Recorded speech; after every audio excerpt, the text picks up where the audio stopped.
Hi, good afternoon. It's Gary Boyce here from IMD, and I'm delighted to say I'm joined today by Kim Manning. Now, Kim, I've known quite a few years, and she's an absolutely successful general manager, works at the Builders Arms for McMullins. So really, over to you, Kim. This podcast is about you. Tell me about you, or tell the listeners about you, because I know a lot about you. On what you do and why you're so successful at what you do. So I'm 25, I'm nearly 26. I have a partner that I've been with for 11 years. And I've got two beautiful girls, one called Chloe and one called Mia. I'm obviously the general manager at the Builders Arms. I'm very lucky to have been given the opportunity, being so young. But I just think that if you can achieve something, it doesn't really matter how old or how young you are. It's what you set your mind to do. I think the reason why I'm so successful is just I feel like it's because I'm just so driven to be successful. Like, I want to be successful. Like, I'm hungry for it. I want my kids to look at me and go, wow, like my mum can do this and my mum can do that. And that's what drives me. My children are the things that make me successful, I think. And how long have you been in the pub, the hospitality industry now then? Oh my God, since I was about 16, I started as a pot wash. And then I started doing like a bit of glass washing. Then I went and worked at Hadleywood Golf Club for a little while in a family franchise in the kitchen. I'd done that for a good few years. Then I had Chloe. Did a little bit of waitressing still, but then I decided that I wanted to do more in pub work. So I left my childcare job and I went to the Crocodile, and I asked for a part-time weekend job, nothing in it. I just kind of had a really cool interview, and I got offered to be a trainee assistant manager. And that's kind of where it all started. I just was like, yeah, why not? I'll do that. Like, it's good experience for me. And then now, like 4 years later, I'm a general manager. So it's been very, very good for me. I mean, was it a job that you always wanted to do, or just a job that you fell into? Do you know what? I've always wanted to be a manager, but I wanted to do more like childcare. I thought that that's where I wanted to do it. But actually, I feel like I love being around children, but I prefer the experiences you get with adults more. So I feel like when I started working at the pub, I kind of fell into being better customer service, better customer relations, things like that in pubs. So I fell in love with pubs more, but it was something I never even considered it.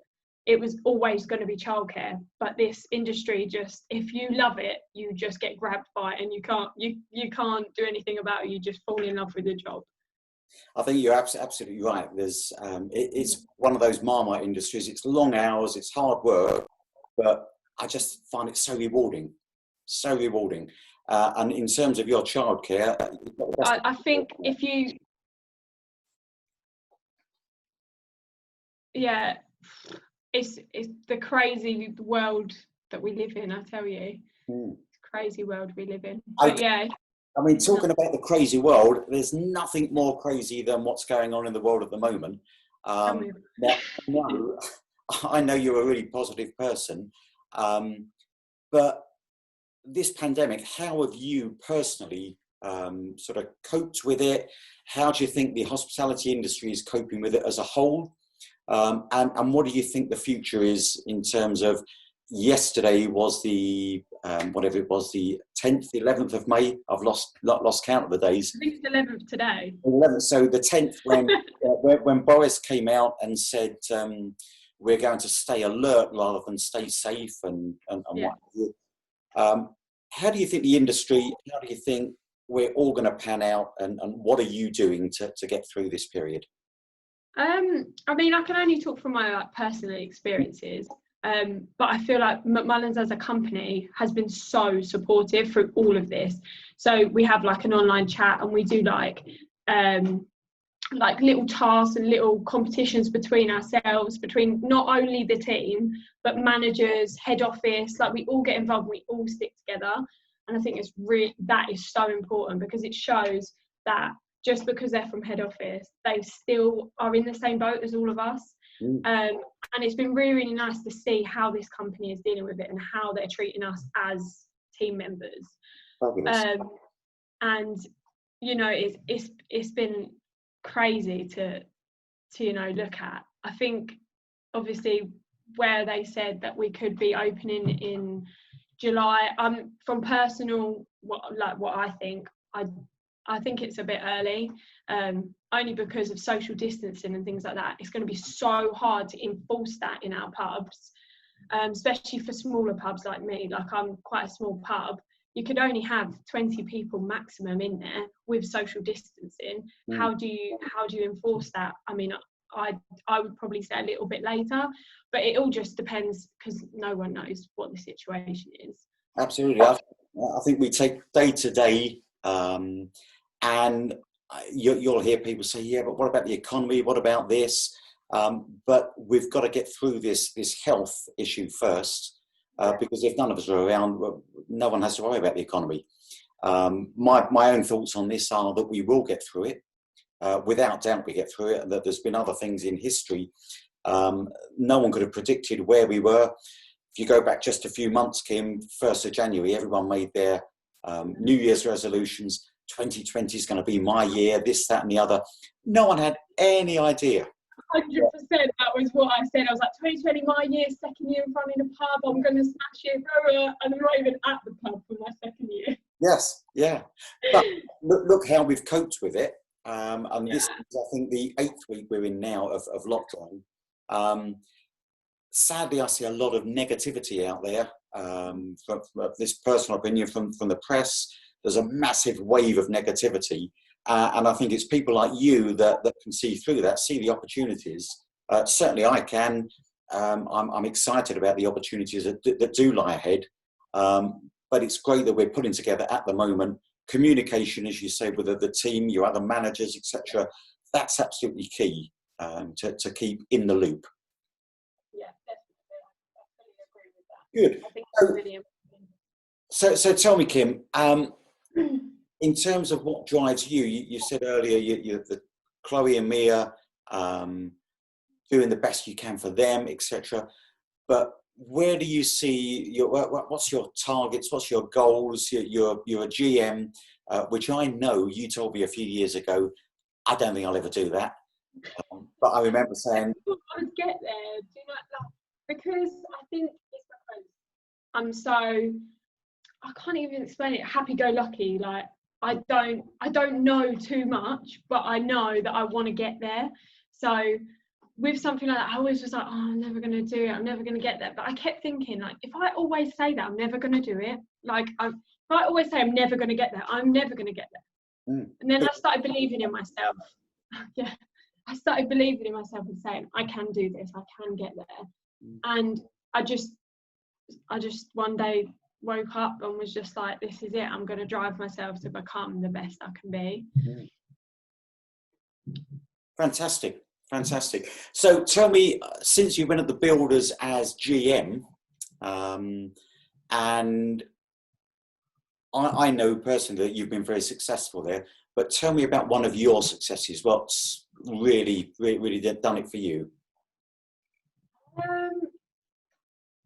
What, since being at the pub? Yeah, or in your life so far. Do you know what? I would probably say I've got many successes, and obviously my kids will always be number one success. But I think for me, the motivation I have for charity work, like, I'm so into making money for charity. Like, I will put anything on the line to do that as well. And over the last few years, I've always raised over £1,000 through doing charity work. And it's silly things like, you know, selling bits and bobs on the bar, to getting sponged in the face, to doing fancy dress weeks. Like, I just really enjoy doing charity work, and I feel like in myself that's a massive success, because I could quite happily just not do any of it, but charity work for me is so rewarding. I do it for charities that are quite close to my heart as well. So I have a massive emotional connection to it. And I just feel like that's such a success to be able to give back to people that have given to my family in the past. Superb. Now I'm going to dig a little bit deeper now. That you said you love raising money for charity, etc. Yeah. Why? What does it do to you? Other people's happiness makes me happy. Okay. It's like, I like seeing a smile on other people's faces. So when you give to charity, if you've ever actually met someone from another charity before, so I've done a local charity for a little boy called George. I did that when I was at the Jolly Fisherman, and I met his family. I met him. I watched him grow up. You know, I raised money for him, and to see his family that happy, that I didn't even know this family. I saw them in a magazine and I contacted them, and then made so much money for charity and went out my way that they're now really good friends of mine. Brilliant. And I think to see something like that is so nice. Which is fantastic. Are they still raising money? Yeah. So they're still raising money. It's SMA awareness, so it's like something that's quite it's like an under wraps. Not many people know about it. Okay. But definitely look it up. It's crazy. And little baby George, he wasn't expected to live longer than a year, Right. and he's still going, and he's fantastic. He's got a little wheelchair now. He can drive himself around. They never thought he would even be able to move, and he's just a fantastic little boy. Just shows what can be achieved. And if you want to send me afterwards, when we finish this this podcast, if you want to send me the link, then I'll post it below. So if anyone watching this feels that they want to donate, then we'll do that, which is fantastic. So last question then, Kim, for you. What one thing do you wish we had more of in the world? People with compassion. Mm-hmm. I feel like a lot of people are out for themselves only, and I think sometimes you need to look past that. You need to look at, you know, the world from someone else's view, and I think if you can do that, you'll become a better person. Because if you can see how someone's struggling, kind of look in their shoes, and then you can help them, that would be amazing. So I think people with compassion, you know, if you're compassionate to someone else and you can help them, you'll have so much happiness. Like you'll feel so good in yourself. And that's something that I've always wanted for anyone, to have that quality. Fantastic. Okay, well, all I'm going to say, Kim, is thank you so much for joining me today. Let's hope the industry gets back to some normality as soon as it's safe to do so. And in the meantime, keep enjoying being in the family home, enjoying the girls. I'm sure they drive you mad on occasion, but you'd never swap them, would you? No, never. Excellent. Thanks very much, Kim. And I'll speak to you very soon.